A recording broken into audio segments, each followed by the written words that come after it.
Shalom shalom ndabashuhuje mwese. Amazina yanjye nitwa Betty. Ndi umubyeyi, reka dusenge tuganire ijambo ry'Imana.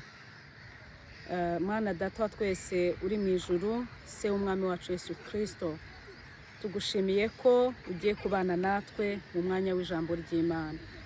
Mana ntaba ari twe ahubwo izina ryawe aba ari ryo.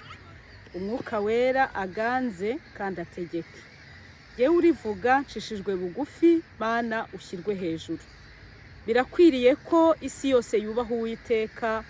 Mana ndasaba imbaraga z'umwuka wera kugira ngo zize zingote zibane nanjye. Ntaba ari njyewe, ndi umwana w'umuntu, ndi umunyantege nke, ariko ibyo mvuga ubiherekeshe mwuka wera bibashe guhindura imitima ya benshi. Mu izina rya Yesu, amen. Imana iduhana umugisha. Hari ijambo ry'Imana nifuza ko tuganira kugira ngo Imana ibahe umugisha. Riri hano turasoma muri Yesaya ibice byaho 30 umurongo wa 15. Reka turisome mu izina rya Yesu. Aravuga ngo mwituze no mu byiringiro niho muzaherwa imbaraga. Mwituze no mu byiringiro niho muzaherwa imbaraga. Turasoma irindi jambo riri hano muri Timoteyo wa mbere ibice 6 umurongo wa 5. Haravuga ngo n'impaka z'abantu bononekaye ubwenge bakamyemo ukuri, bibwira yuko kubaha Imana ari inzira yo kubona indamo. Imana itugirire neza. Iri jambo munyemerere muryumve. Haravuga ngo ni impaka z'abantu bononekaye ubwenge, bononekaye mu bwenge bakamyemo ukuri. Ndashaka kuvuga kubitwa kubakorera Imana, bitiriwe izina ry'Imana ariko ukuri kutari muri bo. Niryo jambo shako tuganira. Ubu muri iyi minsi y'imperuka abavandimwe, abantu hafi ya bose bitirirwa izina ry'Imana. Babona ari ibintu bigezweho ku buryo umuntu wese ajya no mu rusengero, ariko akajya mu rusengero mu by'ukuri adafite ukuri muri we. Akajya mu rusengero atarakira ubuntu ari bwo Kristo. Rero ijambo ry'Imana rirabivuga hano muri Timoteyo ngo bakamyemo ukuri. Bivuga ngo harimo abigeze kwitirirwa Imana bakijijwe, ariko baragwa bava mu byizerwa bakamamo ukuri. Kumaze gukama basigara bakora ibyaha, bakumva ntacyo bitwaye. Bakajya mu nsengero baruzuye, yewe bamwe bashinga n'amatorero bakarwanira ibyubahiro, ariko Bibiliya ijambo ry'Imana ravuze ngo bakamyemo ukuri. Umva ikibabaje. None se umuntu yarakamyemo ukuri aba yigisha iki? Umuntu wakamyemo ukuri abwiriza iki? Ukuri ni Yesu. Iyo umuntu adafite Yesu nta kuri kuri muri we. Ukuri ni uko umuntu wizeye by'ukuri wakijijwe. None ijambo riravuga ngo ni impaka z'abantu. Bene abo bantu iyo babwirije rero barasigara bajya impaka, bakavuga bati kuki uduciriye imanza. Ndabaha ingero. Hari igihugu nigeze kugeramo, sanga harimo abantu bitiriwe izina ry'Imana ariko badakora iby'ijambo ry'Imana. Barashatse abandi bagore kandi bakitwa abapasiteri cyangwa se bakitwa abavuga butumwa. Mu by'ukuri kwiyitirira iryo zina uzi neza ko ukuri kwagukamyemo ntabwo bikwiriye abana b'Imana, abagengwa n'Imana. Kandi no kuvuga rino jambo ugira abanzi benshi.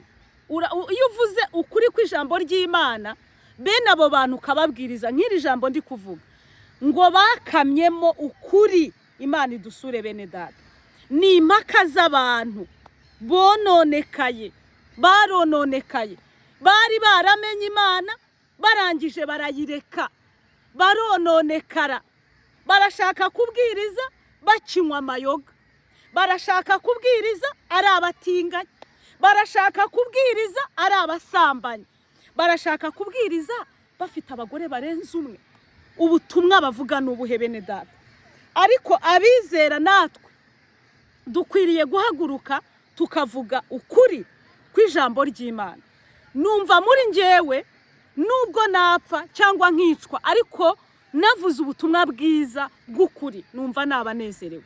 N'umutware wanjye narabimubwiye, nubwo najya muri bya bihugu byica abantu bitemera ubutumwa bwiza bakanyica, ibyo twarabyemeranijwe, nta kubabara. Kandi nawe nuko, nawe yaramaramaje, nawe yaravuze ngo nubwo nakwicwa ariko mvuga ubutumwa bw'ukuri. Bene data, umuntu ugasanga agiye mu bintu atazi, iby'Imana ntiyigeze abijyamo, ntazi iyo biva n'iyo byerekera, ariko ugasanga bakamyemo ukuri. Imana itugirire neza. Ngiri ni ijambo ry'Imana ndarisomye. Ni impaka z'abantu bononekaye muri Timoteyo wa mbere ibice 6 umurongo waho wa 5. Ni impaka z'abantu bononekaye ubwenge. Imana itugirire neza. Bakamyemo ukuri. Ariko bene data, Imana yaremye umugabo n'umugore, iravuga ngo si byiza ko uyu muntu aba wenyine. Ariko biratangaje aho Satani arimo abeshya abantu, abo bononekaye mu bwenge, umuntu akagenda akambara ijipo ari umugabo. Reba ukuntu bibishe. Ndabizi ko iri jambo narivuga nkanafungwa bitewe n'iki gihugu merereyemo, aho merereye. Ariko ukuri kw'ijambo ry'Imana nubwo napfa ndivuga bene data. Barononekaye. Ni impaka z'abantu bononekaye. Uzabwira umutinganyi ngo gutingana n'ibibi, azazana impaka. Izo mpaka kandi, izo mpaka azazana, azakubwira ati niko Imana yandemye. Inaha niyo ntambara ihari ikomeye. Niko Imana yandemye, nimureke abantu bagira uburenganzira. Nimubugire uburenganzira, ni ukurenga inzira. Iyo urenze inzira Imana yagushyiriyeho, ukumva kuri mukuri, Bibiliya ivuga ngo nugukama, mwakamye mukuri. Imana ibasure bene data. Imana kandi irabakunda. Nubwo ndi kuvuga ubu butumwa, Satani yarababeshe, ariko Imana irabakunda. Ibafiteho umugambi mwiza, irambuye ibiganza kugira ngo ibagarure. Birababaje n'abavukiye mu bihugu byacu bya Afurika bazi neza ukuri, bazi uko bimeze, nabo bakagendera muri icyo kinyenga ngo ni uburenganzira. Ugasanga umuntu nazi inshingano ze, ari umugabo cyangwa ari umugore, ngo ni uburenganzira. Uburenganzira koko butuma utagira ukuri, ukuri ariko jambo ry'Imana. Ubwo burenganzira ni burenganzira kibene data. Imana yaremye umugabo imugira umutwe, irema umugore imukura mu rubavu, baruzuzanya. Ariko ugasanga abantu babigize impamvu, bakunze amafaranga. Ugasanga abantu barabikangisha abantu ngo nuvuga ndagenda, ngo ndagenda hano mfite ubushobozi, mfite amafaranga. Uko si ukuri kw'ijambo ry'Imana. Nimwakire Yesu mubona amahoro. None si byo ko mubikora bibungura iki? Nta mahoro bibaha. Abenshi baratandukanye, birababaje.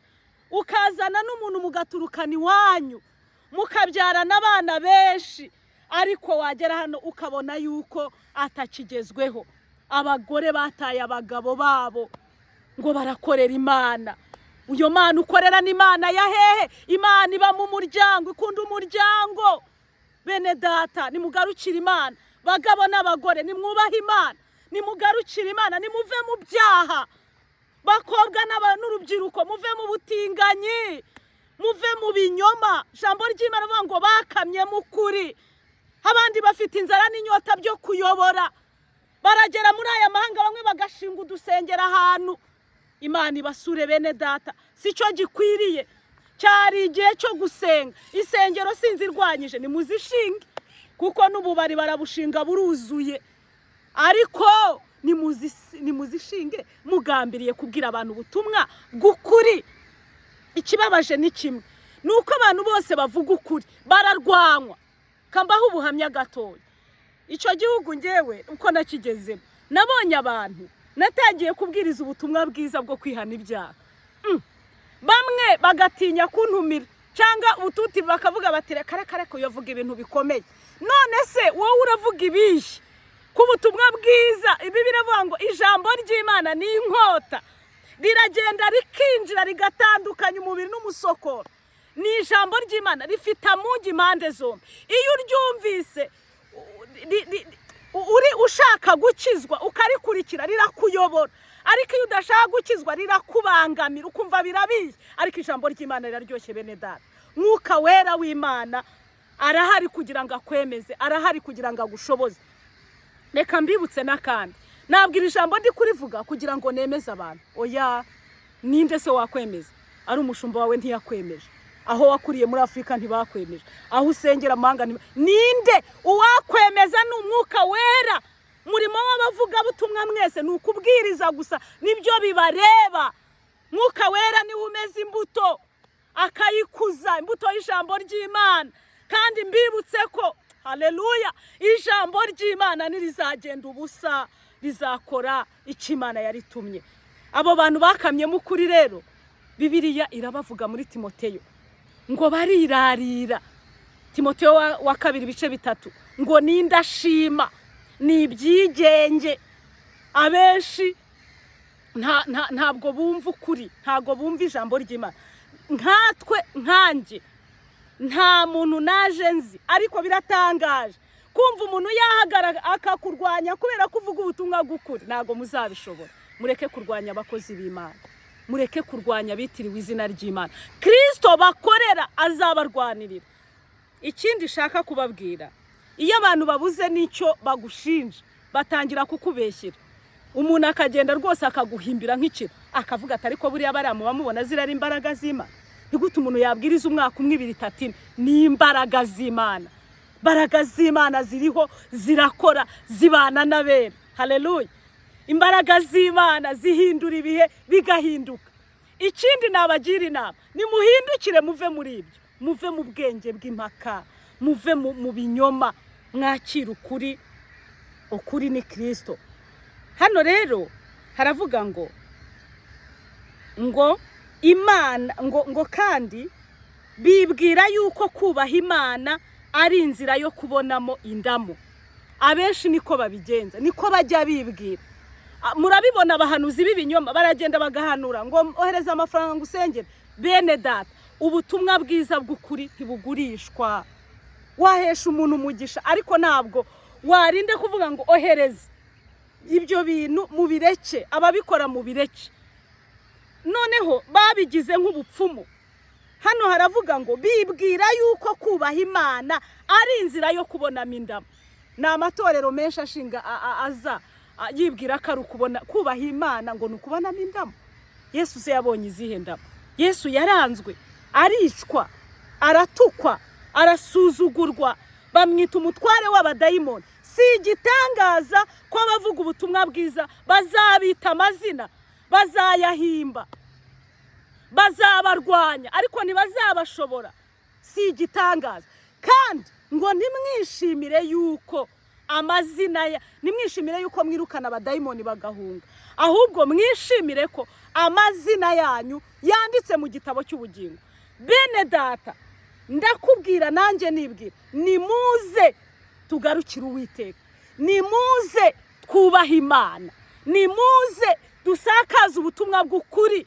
Ba Paulo babwirije muri ubu Burayi, muri iyi Finlande, muri za Erope hose, barabwiriza batwika ibigirwamana. Hari imijyi nabonye nikirimo ibisitati by'ibigirwamana.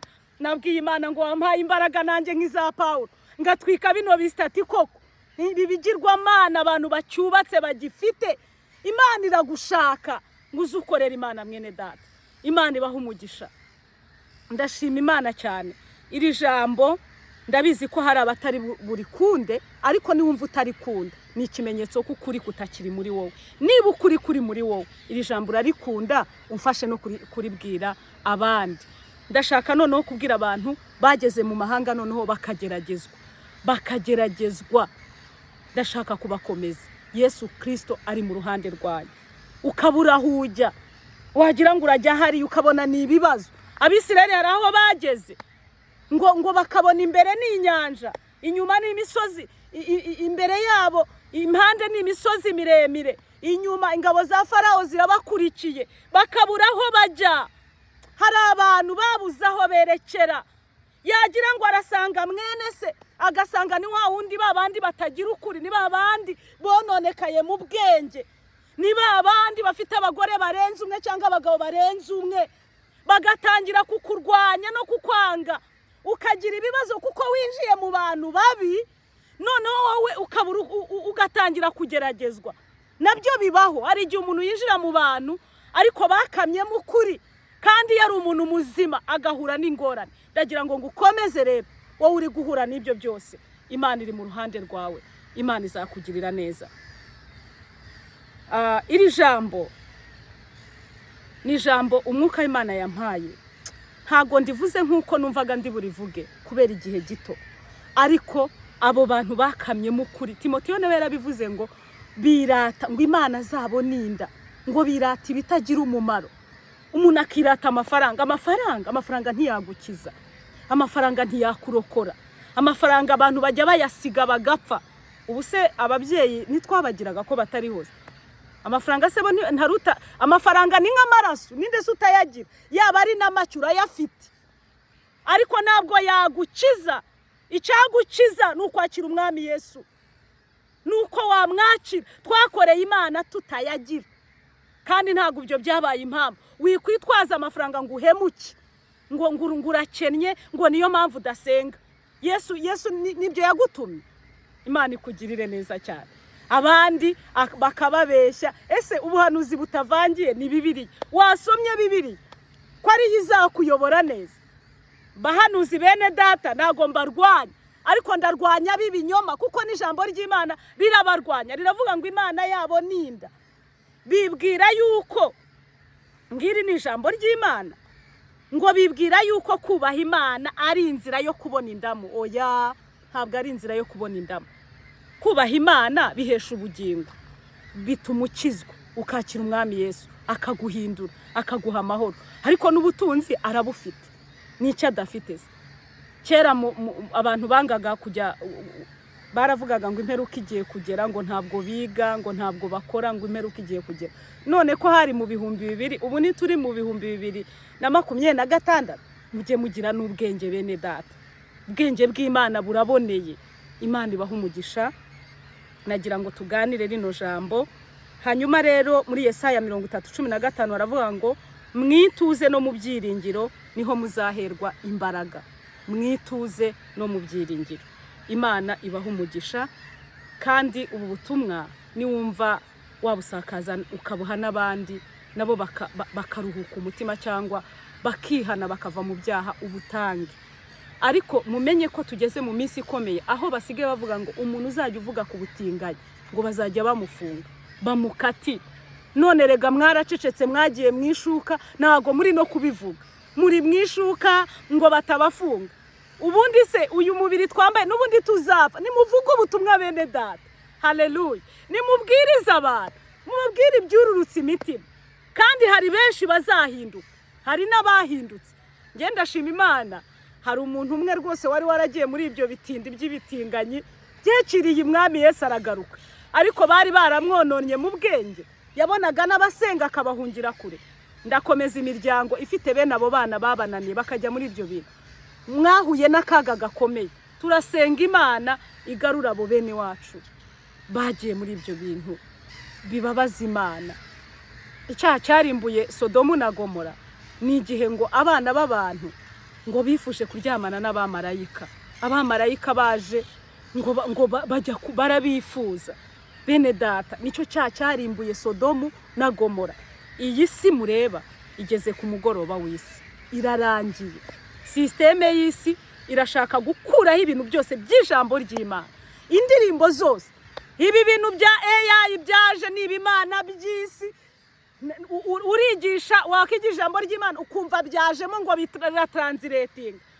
Mumbare wenda ntago nzaye ibintu, hari ubwo uvuga ati ibyo bintu n'ubuturage, nawe AI iradufasha, irabafasha, ariko mumenye yuko ibyo byose Bibiliya ivuga ngo ubwenge buzagwira, ngo ubwenge buzagwira. Ubwenge bwaragwiriye, abantu bose bumva ari abanyabwenge, abantu bose bumva bazi iby'Imana. bene data. Noneho nta muntu ukiri umunyabyaha, bose ni abakirisitu ye barajya mu ijuru. Umuntu arava kwiba akavuga ati nanjye ndakijijwe ndakorera Imana. Umuntu akava gusambana ati nanjye ndakorera Imana. Bene data, ibyo bintu bivangavanze gutyo, abana bihannye vuba bazabwirwa n'icy'ukuri. Reka mbwire bene data bose bakijijwe bakizera bagihagaze mu kuri, nimumfashe tubwirize ubutumwa bwiza. Nubwo ndi umumama nkagira n'inshingano nyinshi, ariko ndagerageza uko nshoboye namamaze umwami wanjye uko nshoboye. Kandi nubwo napfa numva nzapfa nkiringiye Imana, kandi sinzikuraho kuba inyangamugayo nk'uko Yobu yavuze. Yobu yabwirije ubutumwa, baramwanga baramurwanya, ariko ntigeze areka kubwiriza ubutumwa bwiza. Kandi Imana yamugarutseho. Imana yangejeje hano muri iki gihugu, ntabwo mu by'ukuri ari uko narabisengeye ngo ufate amasengesho ngo niyirize bya bindi baba bavuga abantu ngo ubuhanuzi bwarasohoye. Oya pe, Imana nyine yabonye ko bikwiriye ishyiraho inzira, ndaza ndavuga ubutumwa bwiza.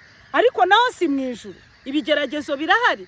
Ariko Yesu yaravuze ngo aho ni mu nyubaha muzagenda amahanga muyabwirize, muhindurira abantu kuba bigishwa. Abakijijwe rero nta yindi nshingano dufite niyo kubwiriza. Wowe ufite isezerano humura bizasohora. Niba koko intego ari ukuza guhindura amahanga, ari ukuza kubwiriza ubutumwa bwiza, Imana ibaha umugisha, Imana ibishimire. Ndabakunda, mujye mukurikira Rabohora TV. Gato nababwira iyi cano twayitangiye muri Covid, ari ukugira ngo tubone aho tubwiriza ubutumwa bwiza. Abantu badasenga, insengero zarafunzwe. Mwari muzi ko uko insengero zafunzwe byakongera bikabaho? Ubu se zifunzwe none waba warakoreye iki Imana? Hari abavugaga ati Mana nitwongera kugenda ingendo zigafunguka, indege zikagenda, Mana tuzagukora. Ariko mwarambitse hasi, nimwibuke imihigo mwahigiye Imana. Reka ngaruke kandi ku muryango, ku bantu bubatse imiryango. Nimugerageze murwanira intambara mu miryango indani. Wisohoka mu rugo se urahaswanira indani. Kuva mu rugo ntago ari byo bituma urwana intambara nziza. Rwanira mu muryango, usenga Imana ikurwanirira. Ngo reka ngende ngo bimbujije amahoro. Kereka niba ukubitwa ko ntabwo warinda gupfa wahunga. Wagenda rwose, niba ukubitwa ushaka kwishwa wagenda, ariko ugiye kubera izo nkono wungishije umubiri. Ariko mu mwuka uracyarwanirira, uracyasenga. Imana itugirire neza. Hari n'abantu bafite intego ngo yo gusenya ingo. Yego Mana, bagashiramo imbaraga, bagakora ibishoboka byose. Wasenya Imana ute? Wasenya umugambi w'Imana. Imana niyo yaremye umuryango, Imana niyo yaremye ingo, irazishigikira, irazirwanirira. N'amarembo y'ikuzimu nubwo yazihagurukira ntazazishobora. Ziracyahari zikivuga Imana. Ziracyahari nubwo atari nyinshi, ariko zirahari. Kandi namwe byabayeho mukagira ibyo bibazo byo gusenya, Imana irabakunda, yabagarukaho, yabagirira neza. Ntago twabacira urubanza. Hari igihe abantu bageragezwa by'ukuri, bakageragezwa bikanga. Paulo yaravuze ngo niba byanze genda ubi wawe, ariko ukongera gushaka. Niba ukeneye gushaka sanga wa wundi. Erega ukuri niko tuvuga, abantu bakavuga ngo murakabyango ntakiba. Oya, ijambo ry'Imana ni ukuri, rivuga ukuri kweruye. Paulo yarabivuze, arabyandika, sibyo? Mushobora kugenda, niba ubonye bikunaniye kwihangana ukagenda, ariko wigenda ngo ushake 2 3 4. Niba ukeneye kongera gushaka sanga wa wundi. Reka Imana ibagirire neza. Nagiye mu bintu byinshi by'ijambo ry'Imana, ariko byari bikwiriye burana iby'Umwuka Wera yashimye ko mvuga. Ngire n'abadamu nabo bageze ngo mu burenganzira. Reka ibintu byarakomeye.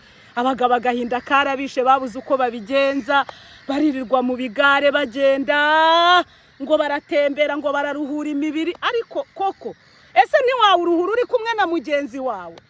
Ese mwajyanye? Imana ikugirire neza. Ntabwo bene data, iki kintu ni kigari, iki cyigisho ni kigari, ariko mfashe mbwire abitiriwe izina ry'Imana, dufatanye dusenga Imana. Imana igaruke mu miryango, Imana yongera ikore umurimo. Nkoze mu nguni zose, ariko reka ngere no mu rubyiruko. Urubyiruko narwo ugasanga abana ngo bafite uburenganzira, ngo ntabwo ababyeyi bakivuga, ngo abana baratembereka barasohotse, ngaho barajya mu biyobyabwenge, ngaho barajya mu nzoga, ngaho iryo terambere niba ritarimo Kristo ntacyo rimaze, ariko niba ririmo Kristo rizakugirira umumaro.